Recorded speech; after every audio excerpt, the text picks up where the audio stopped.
하나님의 부르심으로 모인 여러분들 주님의 이름으로 환영합니다. 우리를 부르신 주님께서 한없는 은총을 우리 가운데 부어주시기를 주님의 이름으로 축복합니다. 우리 함께 예배하는 모든 분들 같이 인사 나눌까요? 사랑합니다. 축복합니다. 한 번 더 인사 나눕니다. 건강하세요. 행복하세요.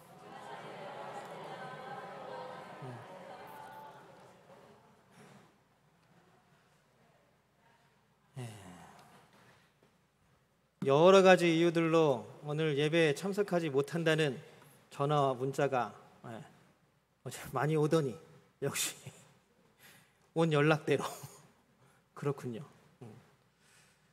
많은 일들이 우리 삶 가운데 있습니다. 그 모든 일들 가운데에서도 우리는 하나님께 예배함이 우리에게 가장 첫 번째가 되기를 주님의 이름으로 소망합니다. 어디에 있든지 간에 우리 마음 가운데 계신 하나님을 모시고 살아가는 우리 모두가 되기를 주님의 이름으로 축복합니다. 여러분들 성경책을 다 가지고 계시죠? 교회를 오래 다니시는 분들은 성경책이 한 권이 아니라 집에 가면 막 몇 권씩 있잖아요. 저희 집도 가끔 명절 때 가서 가정 예배를 드리려고 그러면 여기저기서 성경책이 엄청 나와요. 성경책이 우리 집에 이렇게 많았나 싶을 정도로 엄청 나옵니다. 근데 여러분, 성경책이 우리가 지금 성경 보고 있는 성경으로 바꾼 지가 얼마 안 됐죠. 그 전에 있는 성경을 우리는 뭐라고 불렀냐 하면 개역 성경이라고 불렀습니다. 그리고 지금 바뀌어서 여러분들 우리가 가지고 다니는 성경을 뭐라고 불렀냐 하면 개역 개정 성경이라고 부릅니다. 그리고 또 제가 설교 시간에 PPT로 띄우는 성경이 있죠. 그거는 새 번역 성경이라고 합니다. 원래는 이 새번역도 그 전에 표준 새번역이 먼저였는데 이 표준 새번역을 개정한 것이 바로 새번역입니다. 그러니까 이 왜 이렇게 이름들이 분야하면 번역한 번역본들이기 때문에 그래요. 그리고도 굉장히 또 많습니다. 카톨릭과 개신교가 함께 번역한 공동번역 성경, 그리고 카톨릭에서 선교 200주년으로 번역한 얼마 전에 번역한 그냥 성경, 걔네는 카톨릭에서는 그냥 성경이라고 부릅니다. 그 다음에 또 뭐가 있습니까? 우리 보수 교단에서 번역한 쉬운 성경이 또 있습니다. 그리고 예전에 학자군에서 번역했었던 현대인의 성경, 옛날에 한때는 현대인의 성경 보면 막 이단이라고 그랬던 적도 있었어요. 저희 중학교, 고등학교 때. 근데 요새는 너무나 진부해서 안 보는 성경 중에 하나가 되어버리고 말았습니다. 어쨌든 성경의 역사는 사실 번역의 역사입니다. 성경이 원래 원문, 구전으로 입에서 입으로 전해지는 말들을 다시 문서로 편집할 때에 구약은 히브리어로, 신약은 헬라어로 1차적으로 번역이 들어가서 구전을 글로 쓴 거죠. 그것도 번역이라고 합니다. 넓은 의미에서. 근데 이 헬라어와 히브리어도 버전이 다 달라요. 막 이름을 붙이면 막 레닌그라드 사본, 무디 무슨 사본, 무슨 쿰란 동굴 사본, 이렇게 막 발견된 장소에 따라서 이름을 다 붙여놨고 다 다릅니다. 우리나라의 성경을 번역한 선교사들 중에 로스 선교사라는 분이 계십니다. 이 로스 선교사는 1874년 이제 조선으로 들어오지 못하고 만주에서 계속 조선으로 들어갈 기회를 계속 찾고 있었어요. 그러면서 계속 선교할 준비를 한 거죠. 로스 선교사가 가장 중점에 두었던 선교의 방법은 뭐였냐 하면 성경을 번역하는 거였어요. 왜냐하면 한국 사람들에게, 그러니까 조선 사람들에게 이 성경, 하나님의 복음을 전하기 위해서는 일단 성경을 읽어야 되잖아요. 그게 가장 먼저잖아요. 우리도 지금도 선교 현장에 들어가 보면 그 현지어로 성경을 번역하는 일이 가장 우선시되는 일 중에 하나입니다. 가장 어려운 일이기도 하고요. 그래서 로스 선교사는 그래서 자신이 조선말을 하나도 모르는데 그 만주에 사는 친한 사람들을 찾아보니까 조선말을 제대로 할 줄 아는 사람이 없는 거예요. 그래서 고민을 하다가 방을 써붙였습니다. 나에게 조선말을 가르쳐 줄 수 있는 사람, 한글이죠. 한글. 지금 한글하고는 많이 다르겠지만 옛날 한글입니다. 한글과 조선말을 가르쳐 줄 수 있는 교사 구함. 그런데요, 그때까지만 해도 조선이 아직 흥선대원군 정권 시절이라 쇄국정책에 의해서 기독교는 사교였습니다. 사교. 그래서 목숨을 잃게 되기 십상이었습니다. 그런 상황에서 어떻게 외국인 선교사를 도와서 일을 할 수가 있겠습니까? 그래 2년 동안 로스 선교사가 한 명도 자기를 도와줄 사람을 못 구했어요. 그러다가 어느 날 밤중에 이응찬이라는 사람이 로스 선교사를 몰래 찾아옵니다. 이 사람은 원래 홍삼 장사하는 사람이었는데 팔려고 내놓은 홍삼을 압록강에 다 빠뜨렸어요. 배가 침몰하면서. 이 이야기가 끝나면 야 그것도 하나님의 역사이신가 보다라고 아마 우리가 다 느끼게 될 거예요. 땡전 한 푼 없이 다, 그러니까 요즘 말로 뭐예요? 사업이 완전히 망해버린 거예요. 홍삼이 중국에서 잘 팔린다는 얘기를 듣고 있는 재산을 다 팔아가지고 홍삼을 샀는데 한 개도 못 팔고 그냥 압록강을 건너가다가 물속에 다 빠뜨려버리고 말이에요. 집에 돌아갈 수도 없고 빚을 졌으니 어떻게 할까 고민하다가 로스 선교사에게 가서 내가 당신에게 조선말과 한글을 가르쳐 줄 테니까 내가 여기서 일한다고 소문내지 말기, 이 조건을 걸고 로스 선교사를 돕기 시작했습니다. 그렇게 이응찬이라는 사람이 로스 선교사를 돕기 시작하니까 주변에 있던 조선 사람들이 조금씩 모여서 로스 선교사를 돕기 시작했어요. 그런데 여러분 놀라운 걸 한번 생각해 보세요. 이 사람들은 예수를 믿지 않는 사람들이었습니다. 그런데 로스 선교사는 이 사람들을 통해서 한문 성경을 번역하게 했고 자기에게 한글과 조선말을 가르치기 위해서 또 번역을 하기 시작했습니다. 그러니까 이 사람들이 한문 성경을 한글로 번역하면 로스 선교사는 자기가 배운 한글로 헬라어 히브리어 원 성경을 보면서 그게 맞나 찾는 거죠. 그러니까 얼마나 오랜 시간이 걸렸겠어요. 그러나 아직까지는 이 이응찬과 로스 선교사를 도왔던 이 사람들은 아직 예수를 믿지 않는 상태였습니다. 그 나중에는 이 사람들이 바로 로스 선교사와 함께 번역한 성경을 직접 목숨을 걸고 조선에 들고 들어가 복음을 전하는 사람들이 되었습니다. 그러니 이 사람들에게 일어났던 모든 일들이 다 하나님의 계획하심이고 하나님의 은혜인 줄로 믿습니다. 그런데 이 성경의 특징이 하나 있어요. 로스 선교사와 이응찬이 번역한 성경의 가장 큰 특징이 뭔지 아세요? 이응찬과 로스 선교사를 도왔던 사람들이 의주 사람들이었어요. 의주 사람들. 그러다 보니까 성경을 한글로 번역하는데 평안도 사투리로 다 번역이 된 거예요. 지금이야 이제 웃지만 옛날에 진짜 그랬다 그래요. 대표적으로 뭐라고 하냐면 천지 만물이 어둠에서 나왔는고 이런 식으로 다 평안도 사투리로 번역이 다 돼 있었던 거예요. 왜냐하면 한글을 가르쳐준 사람이 의주 사람이니까, 평안도 사람이니까. 그리고 열심히 성경을 번역하면서 새로운 말들을, 단어들을 만들어내기도 했습니다. 번역되는 과정에서 무교절을 누룩 금하는 날, 누룩 금하는 절 이렇게 번역을 했습니다. 그리고 유월절을 뭐라고 번역을 했냐 하면 넘는 절. 우리는 그냥 한문을 그대로 쓰죠. 근데 이 당시에만 해도 그냥 그대로 한글로 모든 걸 다 번역하려고 노력했던 거예요. 그래서 누룩 금하는 절, 그 다음에 넘는 절 이렇게 해갖고 무교절과 유월절을 번역하기도 했습니다. 그러나 후대의 사람들에게 가장 충격적인 번역이 하나가 있었어요. 그 당시에는 너무나 당연한 번역이었는데 후대 사람, 그렇게 크게 오래된 1874년이 그렇게 크게 오래된 건 아니죠. 100년 좀 더 지난 건데 그럼에도 불구하고 충격적인 번역이 하나가 있었습니다. 성경에서 예수님을 말할 때에 하나님의 어린 양 이렇게 번역을 하잖아요. 이렇게 얘기를 하잖아요. 이거를 로스 선교사와 이응찬과 그때 당시 번역했던 번역가들은 이 하나님의 어린 양을 어떻게 번역했는지 아십니까? 제가 알려드려야 아시겠죠? 하나님의 양새끼. 실제적으로 여러분들 성경의 박물관이나 전시회 가보면 이 당시 로스 선교사 번역본을 보면 거기 이렇게 표시가 돼 있어요. 하나님의 양새끼, 하나님의 어린 양을 이렇게 번역을 한 거예요. 그 당시에는 뭐 어색하지 않은 일이지만 지금 우리가 듣기에는 약간 굉장히 불경스러워 보이고 이 성경이 이단 아니야? 이렇게 보이기도 하죠. 그러나 그때는 그게 너무나 당연한 번역이었다고 합니다. 그래서 이러한 현상, 이거 말고도 굉장히 웃긴 말이 많아요. 바늘, 귀, 뭐 이런 것들 때문에 선교사와 조선의 이응찬이 서로 막 다투고 싸우기도 하고 그래서 법력이 멈추기도 하고 그런 일들이 많았습니다. 나머지는 또 나중에 기회가 되면 함께 나누도록 하고요. 그래서 이 한글 번역의 큰 의미를 감신대의 교회사 교수인 이덕주 교수님은 뭐라고 표현하냐 하면, 하나님께서 한국 문화와 전통 속에 들어오셔서 우리말로 우리나라 사람들에게 말씀하시기 시작한 사건이다라고 말합니다.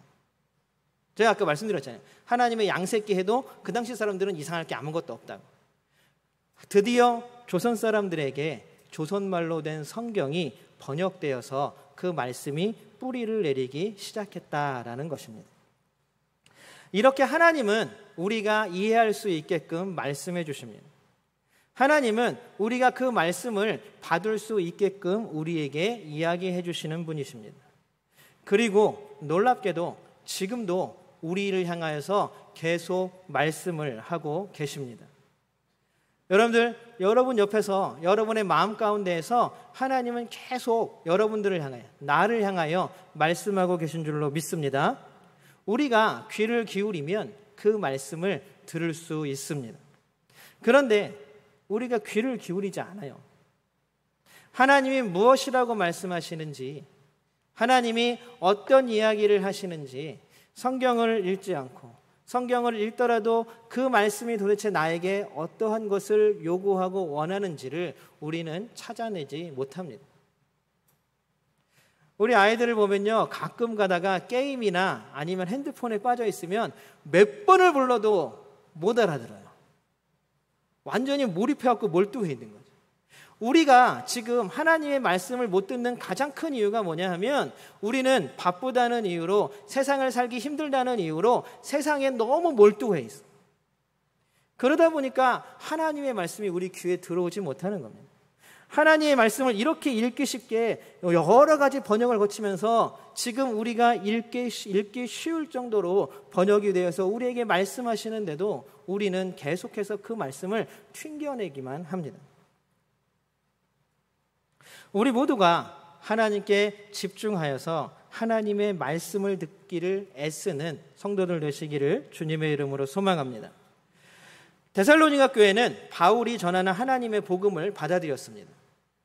우리가 지금 계속 1장에서 나눈 이야기들이죠. 하나님의 말씀이 자신들에게 하시는 말씀으로 받아들였습니다. 그러니 그 복음이, 하나님의 말씀이 그들의 마음 가운데에 들어와서 뿌리를 내렸습니다. 그리고 열매를 맺었죠. 열매를 맺어서 어떻게 됐습니까? 예수를 본받아서 믿음의 행위와 사랑의 수고와 소망의 인내를 삶으로 드러내며 살아가는 사람들이 되었습니다. 이런 데살로니가 교회의 삶이 다른 교회의 본이 되었다. 여기까지가 우리가 지난 시간까지 나누었던 이야기입니다. 그러면 데살로니가 교회는 어떻게 이러한 일들을 이루어 갔을까? 어떤 과정을 거쳐갔을까? 어떠한 신비로운 일들이 일어났을까?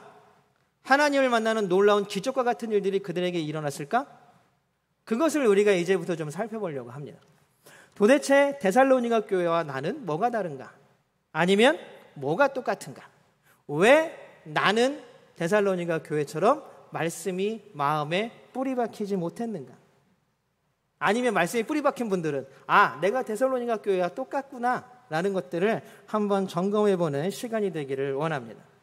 그렇다면 데살로니가 교회에 왜 이런 일이 일어났을까요? 어떻게 이런 일이 일어났을까요?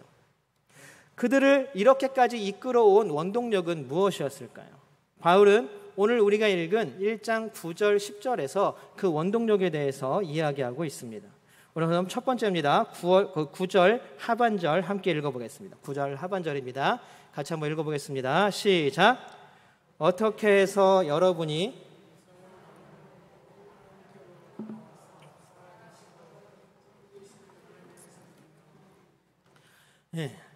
데살로니가 교회의 첫 번째 원동력은 뭐였냐면 바로 하나님께로 돌아오는 것입니다. 데살로니가 교회에 바울이 교회가 아니죠. 그 당시에는 그냥 데살로니가 지역이었죠. 교회가 서 있지 않았으니까. 바울이 데살로니가 교회에 왔을 때 그들은 바울을 받아들였습니다. 바울을 받아들인 게 아니라 바울이 가지고 온 복음을 받아들인 것이죠. 복음을 받아들였습니다. 그리고 그들은 바울의 전한 복음에 따라서 그들은 회심했습니다. 우리 회심이라는 말 많이 들었죠? 회심은 회개와 같은 말이에요. 마음이 돌아선다라는 뜻입니다. 마찬가지로 오늘 돌아선다라는 단어를 사용하는데 데살로니가 교회는 하나님께로 돌아섰다라는 말을, 그런 표현을 합니다. 돌아선다라는 단어에서 우리가 살펴봐야 될 것, 전제해야 될 것은 두 가지입니다. 도대체 어디로 돌아섰는가? 성경은 어디로 돌아섰다고 이야기합니까? 하나님께로. 우리가 같이 읽었잖아요. 하나님께로 데살로니가 교회는 돌아섰어요. 그러면 또 하나 짚어야 될 게 뭐냐면, 그럼 어디로부터 돌아섰는가입니다. 어디로부터 돌아섰는가? 데살로니가 교회는 어디로부터 돌아섰습니까? 우상입니다. 우상. 성경은 데살로니가 교회가 우상으로부터 돌아섰다고 이야기합니다. 요즘 고고학적 발굴의 성과로 이 당시 데살로니가 지역에는 그리스 신이었던 오시리스를 섬기는 신전이 굉장히 성행했다 그래요. 마게도냐 지역도 마찬가지로 그리스 신들을 섬기는 지역이기 때문에, 그리스 지역이었기 때문에 그리스의 신들을 섬기는 건 너무나 당연합니다. 그들에게는 그리스의 신들을 섬기는 것이 그냥 삶이었고 생활이었습니다. 그럼에도 불구하고 그들이 태어날 때부터 아예 문화로, 생활의 문화로 받아들였던 그 그리스의 신들을 다 버리고 누구에게로 돌아섰다고요? 하나님께로 돌아선 줄로 믿습니다. 이렇게 우상으로부터 돌아서는 것이 바로 믿음의 시작입니다. 데살로니가 교회의 시작이었다라고 표현하는 것입니다. 여러분, 옛날에는 우상이 눈에 보이는 흙이나 나무나 아니면 금속이나 아니면 황금 이런 것들로 만들었잖아요. 그래서 신상, 우상이라 그러잖아요.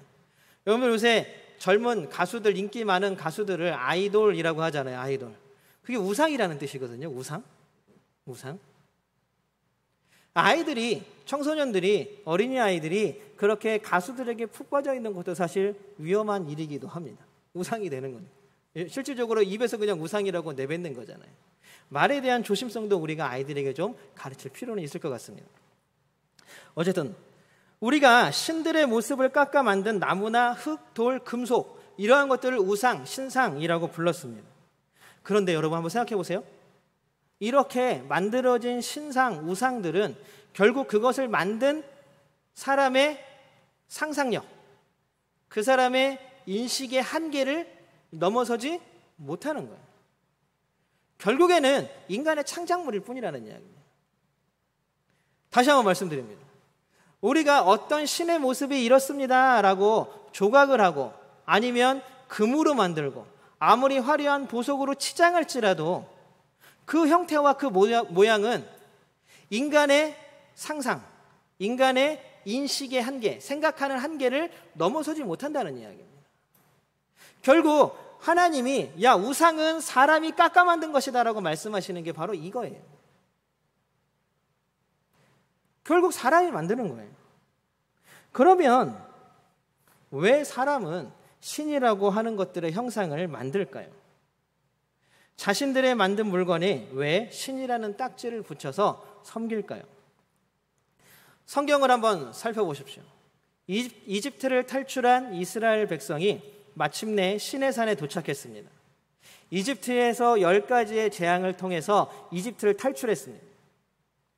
그리고 마치 자신들이 몰살당할 것 같은 홍해바다 앞에서 하나님은 홍해바다를 완전히 갈라버리는 놀라운 기적을 행하셨습니다. 우리의 모든 문제가 홍해바다 갈라지듯이 해결되기를 주님의 이름으로 소망합니다. 이 얘기하실 때 또 깨어 계시네. 그런 놀라운 기적을 겪고 나서 이들은 시내산에 도착했습니다. 시내산에 도착하자마자 장막을 치고 그 자리에 야영을 합니다. 하나님께서 모세를 부르셨습니다. 내가 너에게 율법을 주겠다. 그리고 산 꼭대기로 모세를 불러 올렸습니다. 그런데 그 산 밑에 있던 이스라엘 백성들이 하루가 지나고 이틀이 지나고 3일이 지나고 날이 계속 지나는데 누가 안 내려와요? 모세가 안 내려와요. 모세가 우리의 인도자고 지금까지 우리에 앞서서 우리를 이끌어왔는데 우리를 이끌어오던 지도자가 산 위에 올라가서 죽었는지 살았는지 알 수 없어요.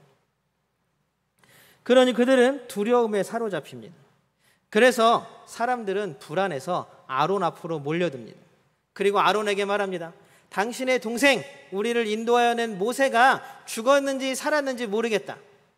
그러면 우리를 누가 인도할 거냐? 우리를 지금까지 인도한 신을, 우리를 여기까지 인도한 신을 우리에게 나타내 보여줘라 라고 얘기합니다. 그런데 여러분, 사람이 하나님을 보면 어떻게 된다 그래요? 하나님께서 죽을 것이다가 아니라 죽는다라고 말씀합니다. 그게 하나님이 성격이 안 좋아서 자꾸 내 얼굴을 보면 죽이는 게 아니라, 하나님은 너무나 거룩하셔서 거룩하지 못한 우리가 하나님 앞에 서면 그 거룩함에 못 이겨 우리가 죽는다라는 이야기입니다. 그런데 그들은 하나님을 보여달라고 이야기합니다. 아론도 덜컥 겁이 났습니다. 야, 이 사람들이 폭동을 일으켜서 나한테 해를 끼치면 어떡하지? 두려움. 이스라엘 백성들도 두려움 가운데 있었고 아론도 두려움 가운데 있었습니다. 그러니 아론이 뭐라 그러냐면, 당신들의 금 귀고리를 다 가져오십시오. 그리고 당신들이 가지고 있는 금부치를 다 모아오십시오.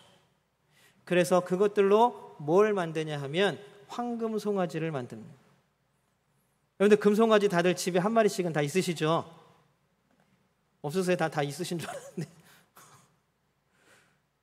금송아지를 만들어 놓고 아론이 뭐라 그러냐면, 두려워하는 이스라엘에게, 자 봐라, 이 금송아지가 너희를 이집트에서 이끌어낸 하나님이다. 여러분, 그게 하나님입니까? 여러분, 그게 여호와이십니까?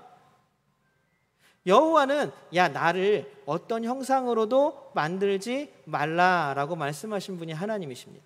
왜냐하면 하나님은 인간의 한계와 인간의 인식으로 알 수 있는 분이 아니기 때문에 그렇습니다.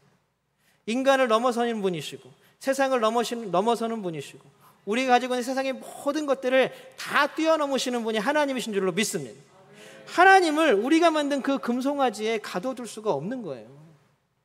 그런데 너무나 불안했던 이스라엘과 아론은 그 금송아지를 만들어 놓고 이제 뭔가 보이기 시작하니까, 이제 뭔가 확실한 목표가 뚜렷해지니까 안심하는 거예요. 그리고 그 주위를 둘러 춤추고 노래하며 춤췄다, 파티했다, 잔치를 벌였다라고 성경은 표현하고 있습니다. 사람은 미래의 삶을 알 수가 없습니다. 앞으로 무슨 일이 벌어질지, 어떤 일이 나에게 닥칠지 알 수 없습니다. 그래서 두려운 것이겠죠. 가만히 생각해 보면 우리가 하는 모든 일들이, 지금 우리가 하고 있는 모든 일들이 뭐와 연결되어 있어요? 미래의 삶과 연결되어 있습니다. 여러분 한번 엮어보세요. 과거의 일을 지금 하고 있는 분 계십니까? 없지요. 과거는 돌아갈 수가 없기 때문에 그렇습니다. 그래서 우리는 미래를 보장받기 위해서 여러 가지를 준비합니다. 학생들은 좋은 대학에 들어가는 것이 미래의 보장이라고 생각합니다. 청년들은 좋은 직장과 물질적인 풍성함이 보장이라고 생각합니다. 그리고 힘을 키우는 것, 남들보다 높은 자리에 올라가는 것이 우리가 두려워하는 미래를 보장하는 힘이라고 여깁니다. 그리고 이러한 것들을 얻기 위해서 수단과 방법을 가리지 않습니다. 여러분들 마찬가지입니다. 우상을 섬기던 구약시대에 여러분들 구약 성경을 보면 참으로 끔찍한 일들이 많이 벌어집니다. 비를 내리고 풍성한 농사의 결실을 위해서 여러분들, 바알은 농경의 신이고요, 아세라는 어디의 신이냐면 풍요와 다산의 신입니다. 그래서 바알과 아세라를 섬기는 신전에서는요, 그 신들에게 제사를 드리고 나면 그 신전 안에서 집단적인 성행위가 일어났습니다. 그렇게 해야 바알과 아세라가 기뻐하고 좋아한다고 생각했어요. 이게 뭡니까? 자신들의 미래에 대한 두려움을 떨쳐버리기 위해서 말도 안 되는 일들을 자기들 마음대로, 자기들 스스로 인간의 한계를 벗어나지 못하는 그 생각으로 그러한 것들을 정해놓고 행하는 것입니다. 전쟁에 이기기 위해서 자신의 자녀들을 산채로 태워 죽이거나 목을 잘라 신에게 바치기도 합니다. 전쟁에 이기기 위해서 여러분들 그럴 수 있으십니까? 그런데 그런 일이 너무나 서스럼 없이 행해졌다고 성경은 우리에게 이야기해주고 있습니다. 너무나 끔찍한 일이죠. 우리의 불안감을 해결하고 평안함을 준다고 하는 모든 것이 다 우상이었습니다. 결국 바알과 아세라 그것을 깎아 만든 목상이 우상이 아니라 그것들을 통해서 안정감을 얻으려는, 평안을 얻으려는 우리의 마음이, 우리의 탐욕과 우리의 욕심이, 우리의 두려움이 바로 우상이었다라는 것입니다. 우상 섬김은 다른 신을 섬기는 것이 아닙니다. 우리의 불안을 잠재우고 욕심과 탐욕을 채우는 것이 바로 우상을 섬기는 것입니다. 점을 보러 가고 부적을 쓰고, 여러분 혹시 점집에 가보신 분 있으세요? 예, 있으셔도 여기서 흔들면 안 되죠. 저는 궁금해요. 점집에 가면 정말로 점을 잘 봐주는지. 여러분 참 많은 사람들이 아직까지도 점집을 다닌다 그래요. 심지어는 우리나라의 최고위직인 사람들도 무속 신앙에 빠졌다라는 기사들이 계속 나오고 있죠. 참 안쓰럽습니다. 그 다음에 요새는 많이 신문이 없어졌는데 옛날에 스포츠 신문이라는 거 신문을 딱 펼치면 아저씨들이 어디부터 보는지 아세요? 오늘의 운세 몇 년생 이렇게 해갖고. 왜요? 미래가 불안하니까요. 그것들을 어떻게 채울 것인가. 결국 그것이 우리에게 우상이 되어버리고 마는 것입니다. 저희가 고등학교 때 학력고사를 보기 전에 이런 소문이 돌았어요. 근데 아마 전국적으로 다 있었던 것 같아요. 뉴스에도 나왔어요. 여학생이 쓰던 방석을 훔쳐와서 그걸 깔고 앉아서 시험 보면 합격한다. 그래갖고 온 동네 방네가 난리가 났었어요. 막 방석 훔치러 가고. 그리고 또 어떤 일이 벌어졌는지 아세요? 요새도 나오는 차지만 소나타라는 차가 있어요. 현대에서 나오는 소나타. 뒤에 보면 이렇게 알파벳 철자로 SON 이렇게 써 있잖아요. 거기에 S자를 다 떼어갔어요. 옛날에 여러분 저 고3 때고 그때 한 몇 년 동안 그 소나타 차에 S가 붙어있는 차가 별로 없었어요. 왜냐하면 이걸 떼어가지고 가지고 다니면 서울대 간다고. 진짜로 S자를 붙인 차를 보기가 힘들었어요. 다 떼어가서.